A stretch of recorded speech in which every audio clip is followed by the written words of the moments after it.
Welcome to the Pulpit View podcast. My name is Stephen Garrett. With over 20 years of experience in leadership, family, and ministry, I've asked some brothers to come join me and have a conversation of what it takes to bring balance to each.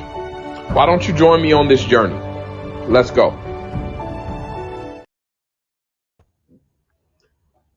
Good evening. We're excited to have you on tonight, and I want to welcome you to this evening's episode of the Pulpit View podcast. My name is Stephen K. Garrett for the first time visitors, and our job here is to open up and to challenge the mindsets of people that see ministry, leadership, and life as separate parts. And so we want to really embody tonight a deep conversation on something that I think is going to be relevant for us tonight.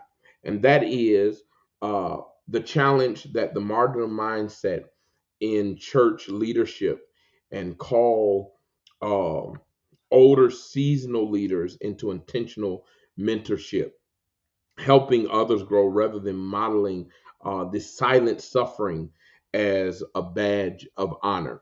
For those that this is your very first time being a part of the conversation, my name is Stephen K. Garrett. I've been in ministry for over 20 years, in leadership for over 20 years, and I'm getting ready to celebrate 19 years of marriage with my wife. One of the amazing things that I have learned is that life has a way of bleeding into other areas, and that's the way it's always meant to be. But the challenge for us as leaders is, how do we handle that? How do we handle and navigate through life's challenges? And so we discovered something during this journey, that sometimes when you have not properly aligned leadership, ministry, and life in general, what ends up happening is you develop the sinkhole syndrome. And so we developed the pulpit view. The pulpit view job is to uncover the veil and to let you know what happens behind the scenes. And so tonight, I'm excited, and I want to welcome you back to the Pulpit View, where we unpack the real tension of leading well and living whole.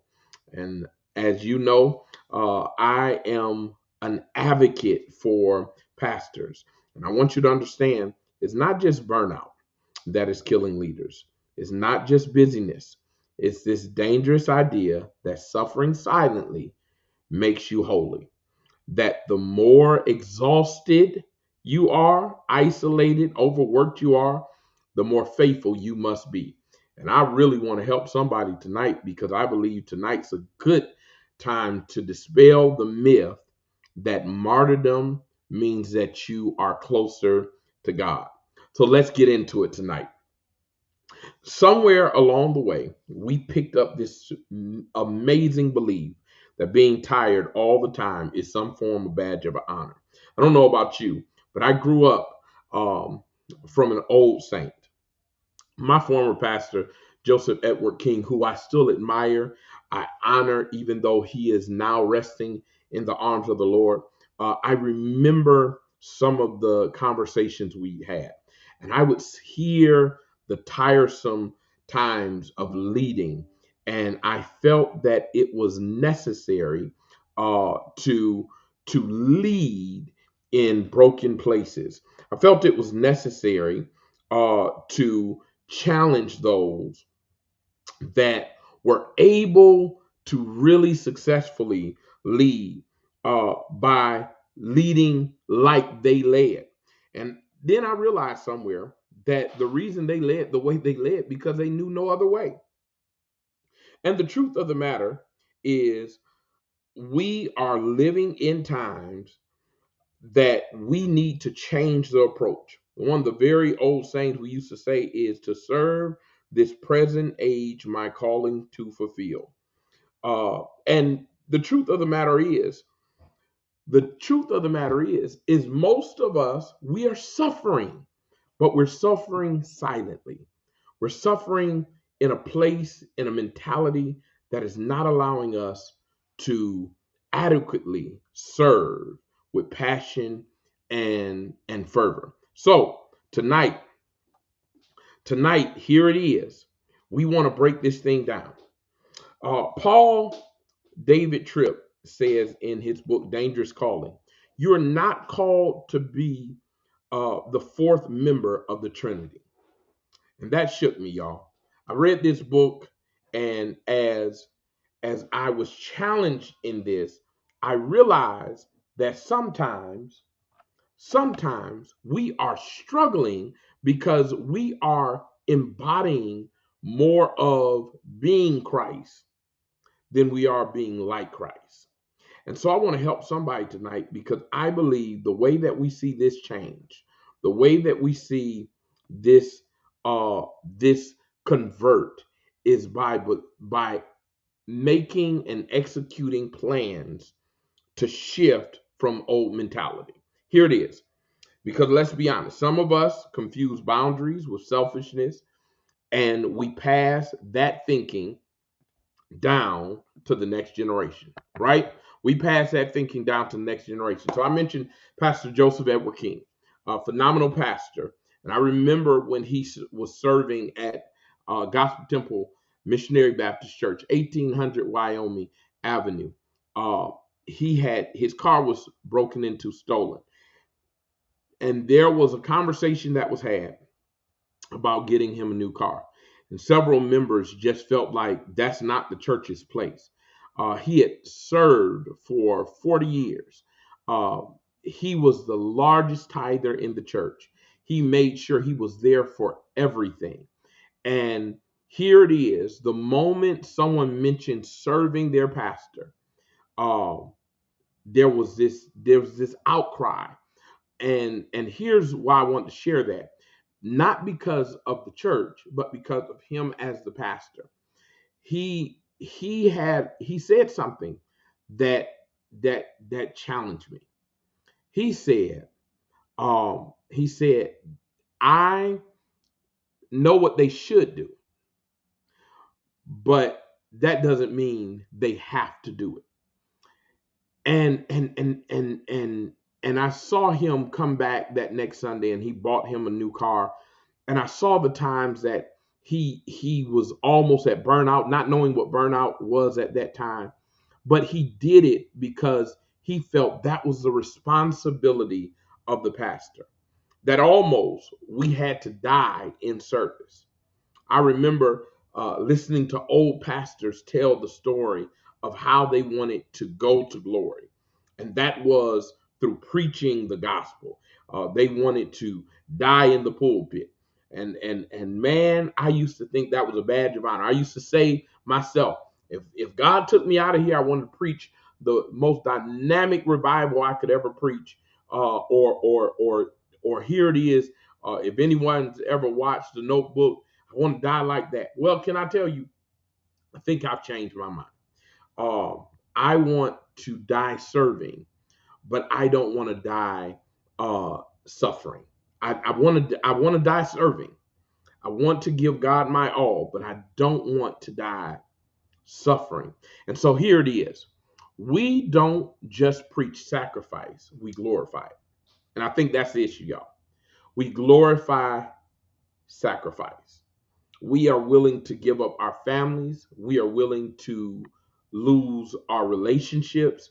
We're willing to lose our health. And then we declare. You've ever heard someone in one of them old songs and they glorify the suffering, right? They'll say, I was in West Alabama at the hospital, and I was suffering with with diabetes, and this happened and this happened and this happened, but God brought me back. And they didn't change their diet, they didn't change their approach. They had a heart attack because the reason they really had the heart attack wasn't because it was an onset of the devil, but it was an onset of stress. And here it is. We have to recognize that we have young leaders watching us. I need you to think about this. I need you to think about this. You are an example to somebody else how ministry should be done. And you have a responsibility to show them and to exemplify what ministry ought to look like. Okay? What ministry ought to look like. And so, what I had to recognize the other day here, and I was sharing this comes from somewhere. Um, Sung to one of my young associates. Well, he's not young, but he's still a young man. I was talking to one of my associates, and we were talking, and he was sharing some things with me and thanking me as a pastor for the way that I'm open with him and I communicate with him. And I told him, I said, I've realized that in ministry, I'm now an unc, right? Um, One of the other young preachers I know, I sent him to a friend of mine's church to preach, and I realized I'm now an unc, and that friend trusted him because of who I was and who he believed I was in Christ, and I realized something. We have a responsibility to make sure we are connecting those in the body of Christ with valuable resources and valuable information of how to pastor fully. And so, um, if I'm not exhausted, this is what we come to believe. If I'm not exhausted, I must not be anointed, right? If I'm not exhausted, I must not be anointed. I had the privilege of sitting with someone the other day here who knows one of the most prominent leaders of our day, right? And I was asking him about his health. And he said to me, he said, I said, man, I said, I know he got to be tired, the way he moves, the way he travels, all these things that's going on. He said, man, he actually loves that. He said he actually loves that. And he said it with a badge of honor. And not that it's something wrong with enjoying what you do, but he said when he was going through some of his health issues, he didn't even recognize he was going through his health issues until it got so dire. And I heard that, and I heard the tone in which it was said. And that was challenging for me because here it is. He wasn't saying it in a way of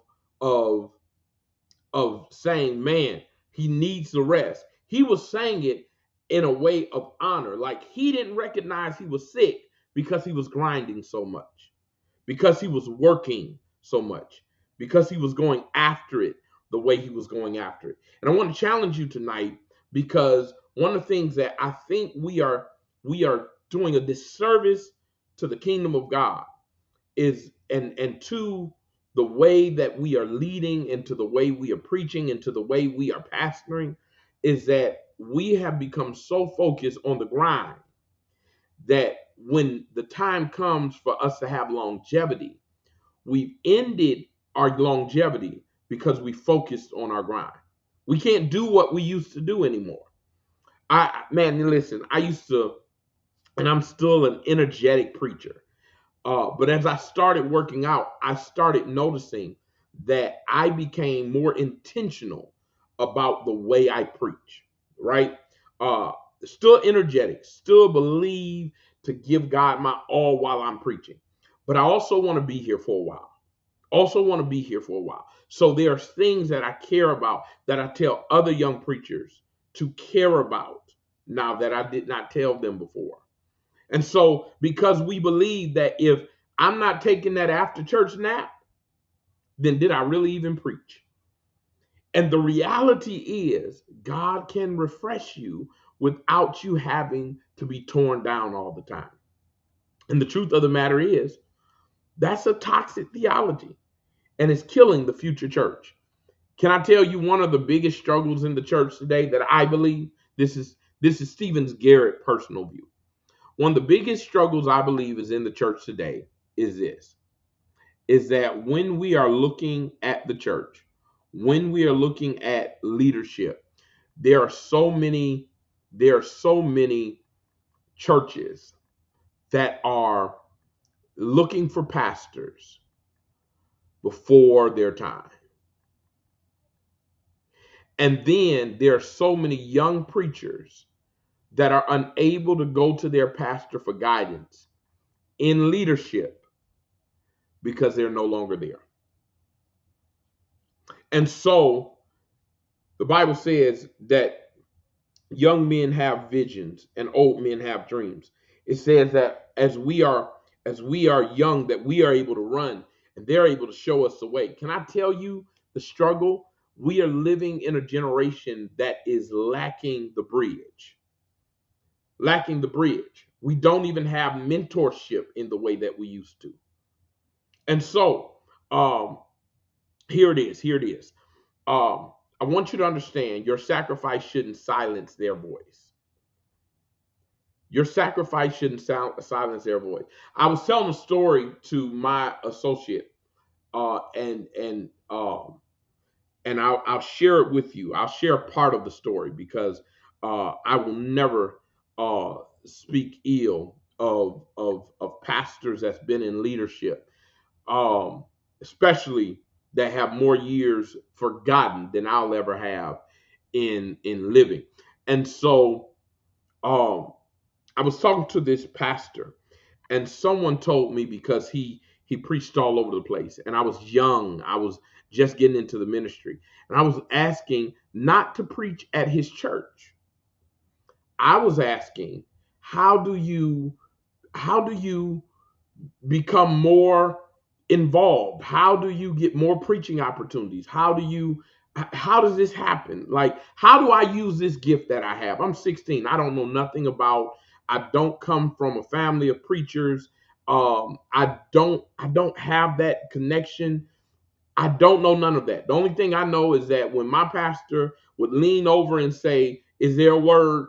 You better be ready." That's all I know, right? I'm not astute, so I'm searching. And I asked this preacher, older preacher, for just some advice on how to develop opportunities of preaching. And I guess he thought I meant his church, but I'm just asking, how do I get more opportunities? And boy, he ripped into me, y'all. He ripped me a new one. He said, "Listen, if you're looking for opportunities, you need to question if you are called." I'm like, "Oh snap!" I was just asking, how do you get involved in more ministry? How do you connect? And hear me, I am grateful for that opportunity. I'm grateful for that lesson. But the struggle was, as a young preacher that is fresh, that knows nothing, it could have broke me if I didn't have somebody else that poured into me. And so here it is.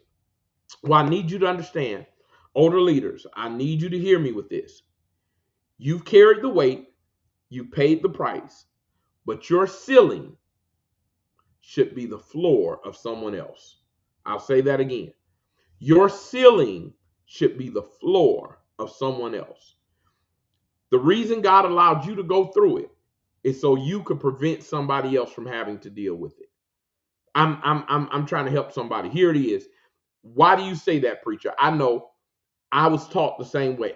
If anyone knew both of my pastors, they were staunch. They were, and I appreciate it. But there's a level of gratitude that I have because I did not endure because of them what they endured. I'll share that again. There's a level of gratitude that I will never be able to repay them because there are some things they prevented me from having to endure that they endured. I tell everyone, I tell everyone, one of the ways me and my pastor developed the close relationship we had. I was a young college student, Pastor C.P. Noble. I was a young college student at Tuskegee University, and I just moved into a house. I'm paying for college out of pocket, partially. I'm working, and everything is, I'm talking about every dime I have is going out. I am literally sleeping on the floor. I am sleeping on the floor. I'm just happy not to be on campus in a dorm no more. I am sleeping on the floor, y'all. And so I to this day, and he went to the grave with it. I don't know how he found out because nobody was allowed to come into my house, right? But he calls me one day and he says, Reverend, take a ride with me. And I take a ride with him and he says, man, what do you need for your house? And I said, what do you mean, Pappy? He said, boy, stop playing with me. That's not what he said. But for those who knew Pastor Noble, you know what he said. He said, what do you need for your house? Do you need a bed? That's what he asked. He said, do you need a bed? I said, yes, sir, I need a bed. And he said, I can help you get one. And he took me and helped me to purchase a bed. Okay? He helped me purchase a bed. And from that moment on, I said, my pastor will never have to worry about me. If he needs me, he has me, right? If he needs something that I can do, I got his back. But he sold into me in ways. He put me in rooms, allowed me to have a voice in rooms that I knew I should be quiet in, right? But he found value in certain areas of my life. And he said that value needed to be expressed, needed to be heard. And so, how dare you get that and then you push somebody down below that ceiling, right? And so, I need you to understand that your ceiling needs to be your floor needs to be somebody else's ceiling. And here's what I'm trying to tell you. Your ceiling needs to be somebody else's floor. Here's what I'm trying to tell you. So fast forward to a young preacher who came to preach for my youth revival. He shared something with me that I'll share with you, and it blessed me so much. He shared with me, I'd asked him to come to preach for my youth day. And on that day, he showed me how the tables turn. This is why I'm telling you, martyrdom, being a martyr, does not make you any greater of a minister. Only one that did it for was Jesus Christ. And we'll get to that. Here it is. He came and preached for me, y'all. And when he came and preached for me that night, several years later, he told me something I never knew. He told me that day he did not have funds and he was coming to preach for me on a prayer, hope and a prayer. Lord laid it on my heart to take him, his wife, and his kids to lunch on my dime. I gave him a decent check for that time. We took him out to eat, and he shared with me. He said, "You didn't know how much I needed that and how broken I was in that moment when you blessed me." Right? I was able to sow into him in a way that was sown into me. Right?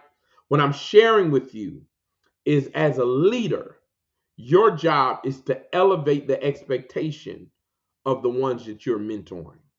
And so here it is. Mentorship isn't just teaching them how to serve, it's giving them permission to be whole. To say you don't have to lose yourself to lead them. It's showing them. I remember my first time getting burnt out. Pastor Noble said, I don't have vacation days. I take them off when I need them. He says, I take them off when I need them. And I need to share with you, we have to start teaching this next generation so we can be stable, that your mental health is as valuable as your financial health. See, let's not talk about physical health, but we have started to implore in them to value financial health, but we're missing the mental and the physical side. And so why am I sharing that with you? Why am I sharing that with you? Because the truth of the matter is, we are getting to a place where we believe that we ought to glorify the breakdown. We ought to glorify the breakdown. So here it is. If we're modeling burnout, we're multiplying burnout. I'll say that again. If we're modeling burnout, we're multiplying burnout. If we only showing strength, if we're only showing strength, we're training them to hide weakness. You hear me? One of the things that I glorify is the Bible says, my strength is made perfect in your weakness. My grace is sufficient. My strength is made perfect in your weakness.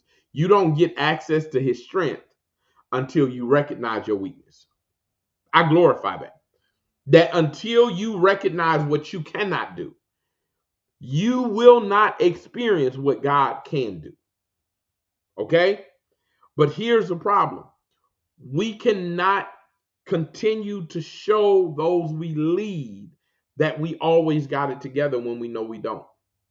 Because it makes them feel like less than when they don't have it together. I'll say that again. It makes them feel like less than when they don't have it together. So I'm not going to hold you long. Here's where we are. Here's where we are.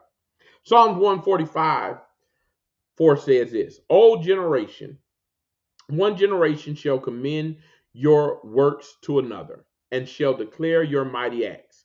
That means we pass down more than theology. We pass down rhythm, health, and wisdom. Do you hear me? You don't just pass down the teaching. There are times where I sound like Pastor CP Noble. It's just what it is. I don't preach like him, but there are times that essence comes out because I was a son to him, right? He was a father to me. There are times, if anyone's ever seen me cut, me and my father have similarities. There are things you're going to pass down, but here it is. You don't just pass down theology. You pass down rhythm, you pass down health, and you pass down wisdom. So if you are showing up unhealthy all the time, guess what you're going to pass down? If you are showing up with being half-hearted in the way that you serve, guess what you're going to develop? We are all disciple makers. It's just what type of disciples are you making? Do you hear me? We're all disciple makers. It's just what type of disciples are you making? And so, one down. Section 3. Here's why I need you to hear me. How to lead without dying inside. Don't miss this. I want you to get this. If we are going to move from martyrdom to mentorship over burnout, I need you to understand that you need to lead without dying inside. Somehow, we have to shift the culture. Okay? Somehow we have to shift the culture. So how do we do that? First thing, we share our lessons, not just our load. Woo! Did it hit you too? We share our lessons and not just our load. Don't just let them watch your grind. Let them hear your growth. Tell them where you messed up and let them learn without bleeding. Now, there are certain conversations that cannot be had with the church, but there are certain conversations that must be had with mentors, mentees. There are certain conversations that must be had with mentees. I just got through listening to E. Dewey Smith. I don't know where he was in Houston, but he was in Houston, and he was talking about how he lost 4 loved ones within the same 2 weeks. 4 loved ones within the same 2 weeks. So within 2 weeks, he is doing obituary for 4 people. And in this, hear me, doesn't sound pretty, but I get where he's at. He says, during this time, I am questioning the theology that I'm preaching, wondering if I really believe it. He said, because I have laid hands on people and I've seen God bring them back from the point of death. He said, I have prayed for people and I've seen God dry up the cancer. He said, I've seen God do it time and time again. I know it's God who did it and it wasn't me. He said, but then when I'm going through, I'm losing everyone around me. He said, and the only thing, this is what he said, the only thing that could bring me comfort was Patron. Now, I love what he says next in the text, in the message. He said, some of y'all are judging me, but I'm telling you where I was and how broken I was. And you can't understand it until you walk in my shoes. I'm not saying to go drink. I am telling you, you need to have some conversations with your those that you are leading that are in the close circle, and tell them what the reality of ministry looks like sometimes. Sometimes it looks like unsuccessful marriages. Sometimes it looks like broken hearts. Sometimes it looks like questioning your role as a pastor. Sometimes it looks like wanting to give up. Because if they don't know this is what's ahead of them, they think they've fallen or they failed when it shows up. Oh, well, my pastor never dealt with that. They never, I must be less than. And so you can't just let them know the load. You got to let them know you can't just share the load. You got to share the lesson. You got to share the lesson. You can't just tell them how you made it over. You got to tell them what you were going through when you were going through it. Now, if you got an associate that you can't trust with that knowledge, because that's something we got to deal with, and we'll deal with that on a later date, you got to determine who can be close enough to you to discover, hear me, to discover who you really look like. Discipleship in its essence, is bringing people to a place so close they can see your vulnerability. That's the essence of discipleship. Jesus allows his disciples to see him in pain. How dare we not allow those who we are leading to know that in leadership there's going to be pain? But not only do you have to share the lessons, not just load, you got to invite them to rest. Model Sabbath and let them see you sit down, because that's mentorship too. I'm telling you, I understand. It's hard for me. I get it. It's hard for me.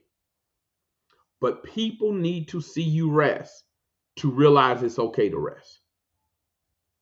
Some people are not resting because you haven't rested. That was one of the biggest things that I dealt with. Can I be honest with you? One of the biggest things that I struggled with was that I came from pastors that before they expressed it to me, I only saw their work ethic.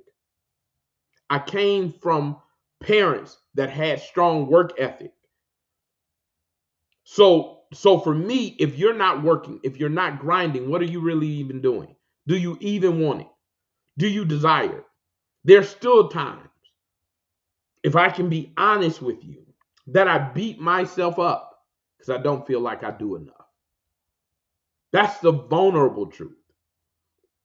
That there are moments in ministry, in marriage, in work, I feel like I don't do enough. I told somebody I got 3 jobs, and I still feel like I could add something else on. Now, I have a responsibility to provide for my family. But here's the text.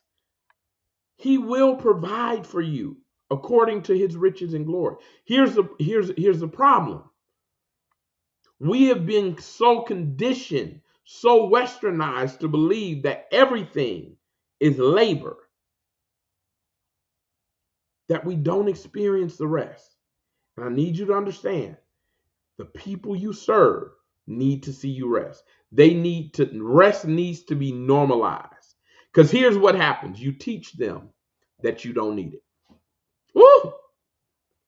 You teach them you don't need it. So when you finally need it, they criticize because you've revealed your weakness.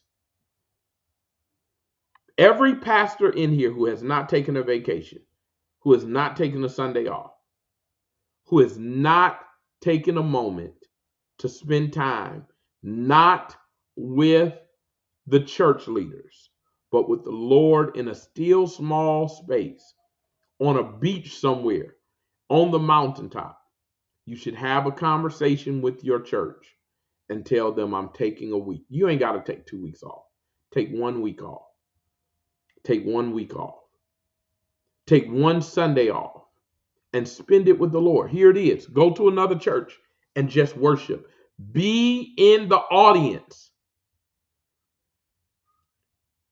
But it will never happen if you don't do it. I met a couple. He has pastored 40 years and has never taken a Sunday that he wasn't sick. So here it is. His health set him down, but he's never spent time on a Sunday away with his wife. And so here was my question to that pastor. So when you were sick, did the church go on? Oh, yeah, Reverend. So why can't you take a Sunday off? Oh, no, Reverend. No.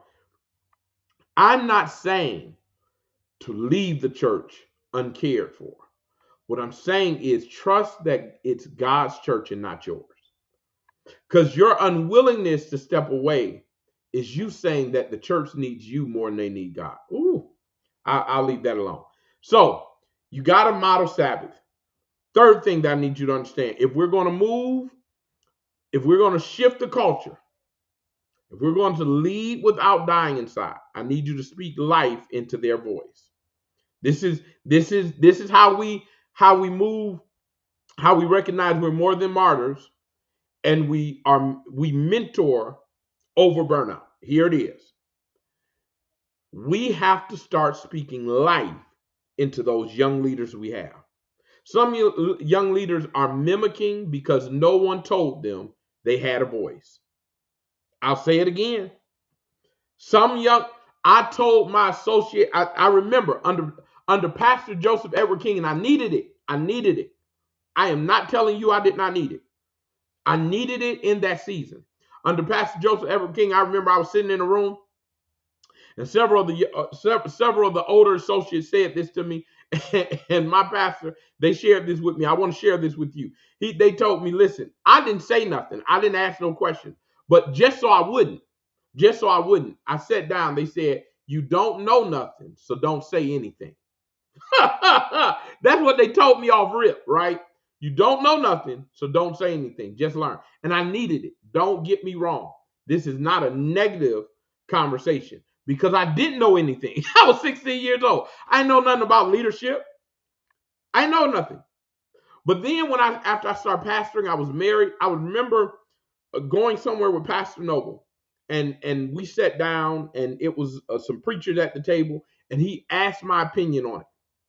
Now, mind you, I still had the mindset, you don't know nothing, so don't say anything. You're there with older preachers.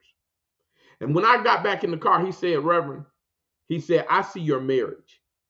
He said, and the way that you walk with your wife, the way that y'all live life together, he said, I know some ministers that need this.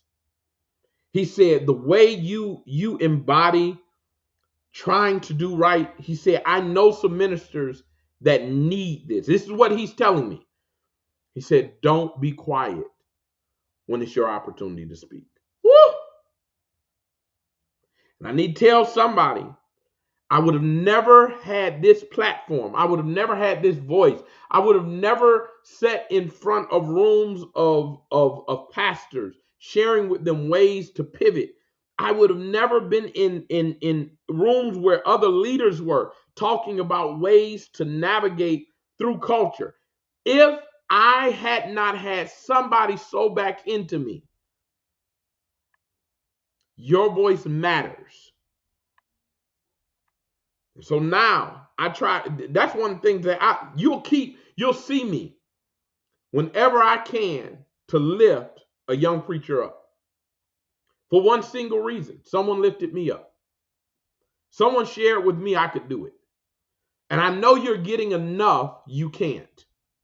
I know you're hearing enough, it's impossible. I know you're hearing enough that you're not mature yet enough. I know you're hearing enough that you're not fit for this. You don't know, you're still wet behind the ears. I know you're hearing that.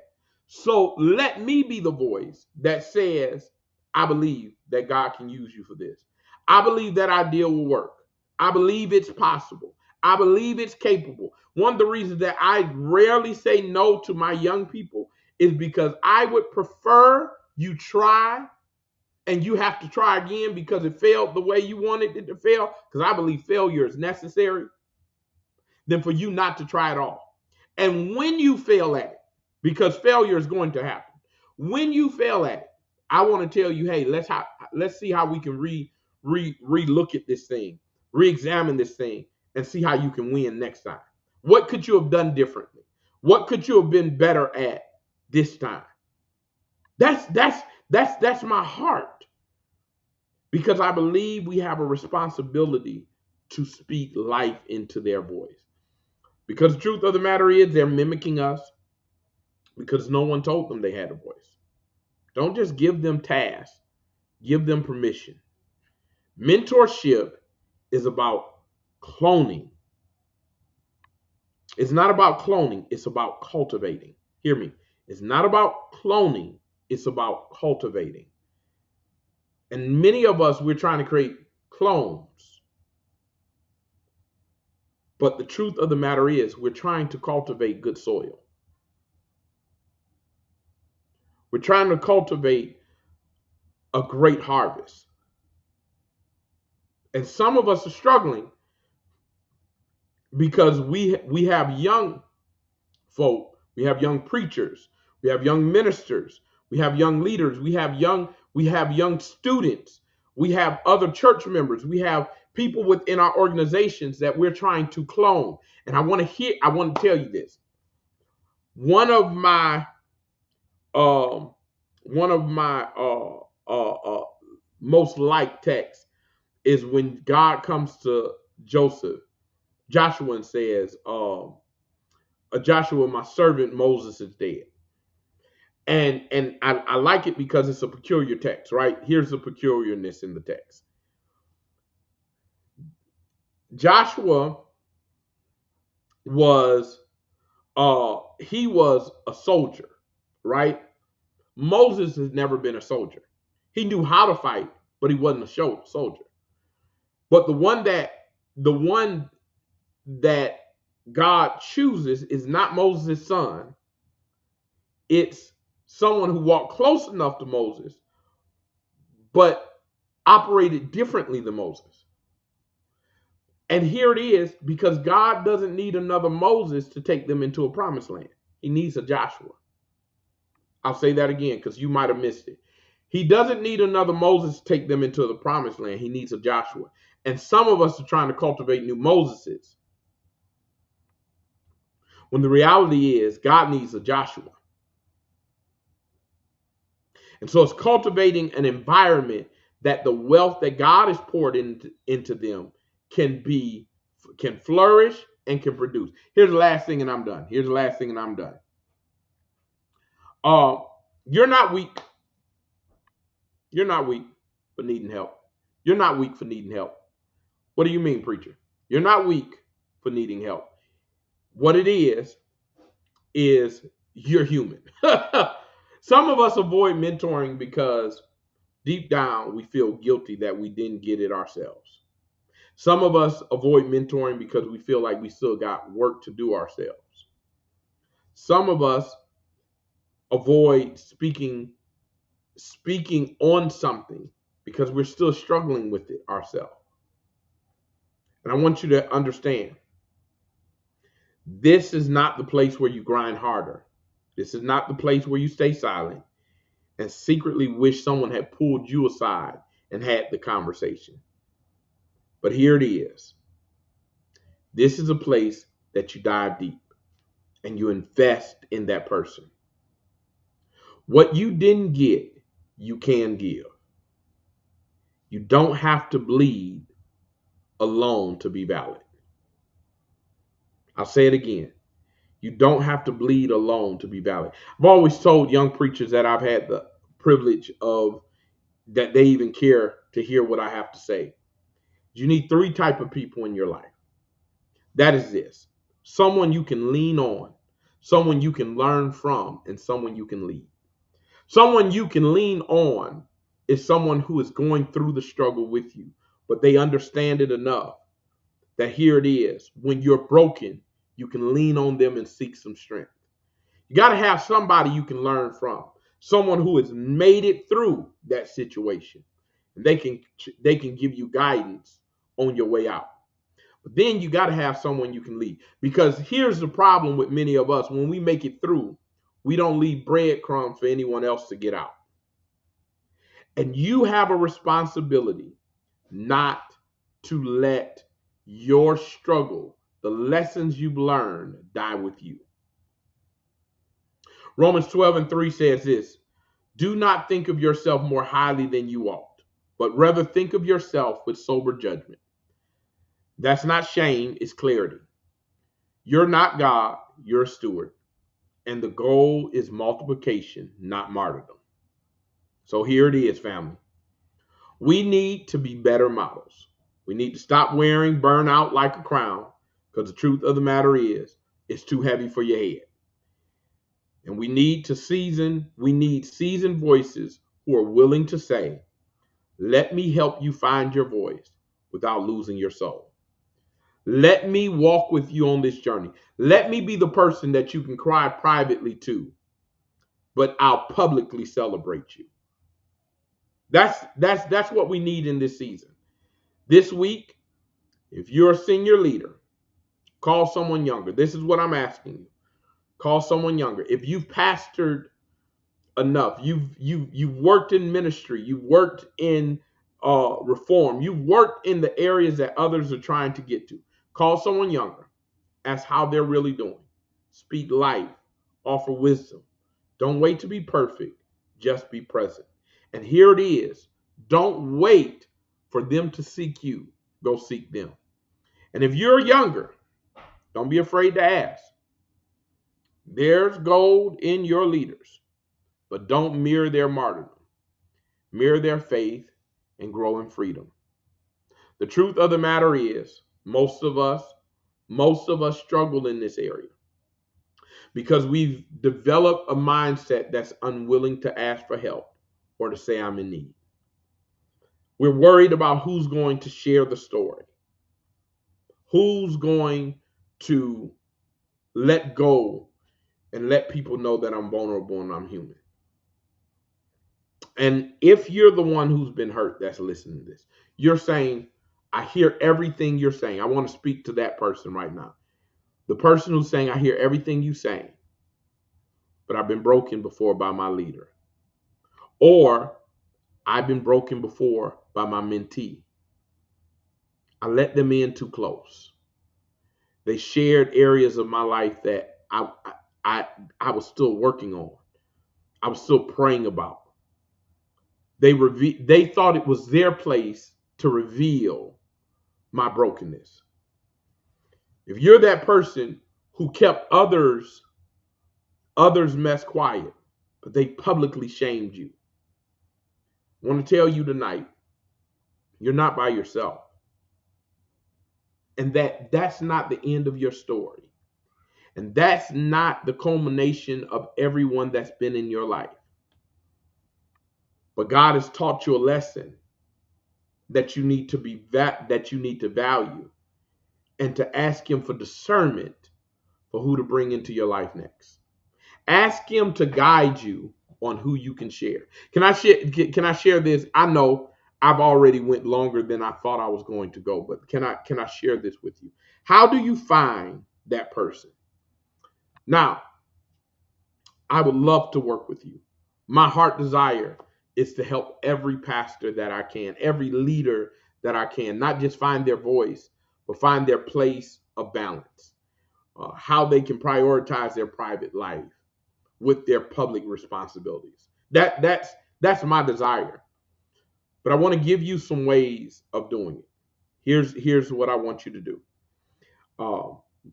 If you are a leader that is going through in this season and you are broken, I need you to go to somebody who has a proven track record of being responsible with other souls.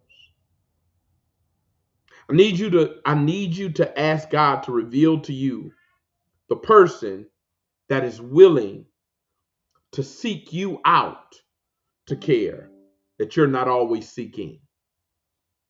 Can I tell you, there are some people that will call me and say, Stephen, how are you doing? They don't need nothing from me. They're not asking anything of me, but they care about my soul. And in this season, you need somebody that's going to care about your soul. My favorite scripture comes out of 1 Kings 19. While Elijah's at the broom tree, ready to die, the angel comes and feeds him. And he says, the journey is too long to go this week. I want to tell you tonight that the journey is too long. The responsibility is too heavy. The weight is too much for you to go by yourself. Elijah makes it to the mountaintop. He talks to God. And the first thing he says, God, I'm by myself. And God reveals to him he's not. He's just been looking in the wrong places. Maybe in this season, you've been looking in the wrong places. Maybe you have been looking in the wrong places for the right type of help, for the right type of community, for the right type of partnership, for the right listening ear. So tonight, as we depart from one another, I want to thank you for tuning in to the Pulpit View. I want to ask you, if this stirs something in you, send it to another pastor who needs to hear it. If you would, if you have not yet, go to the YouTube and subscribe. But even more, if you've been on this journey for far too long by yourself, and you're wondering, how do I prioritize my private world while dealing with the responsibilities of my public life? I want you to DM me or message me. Connect with me. And we're going to shift the culture. Listen, have a phenomenal night. I'm so grateful you joined me tonight. I'm privileged that you took the time out of your day to spend it with me. Have a great night and preach well this weekend.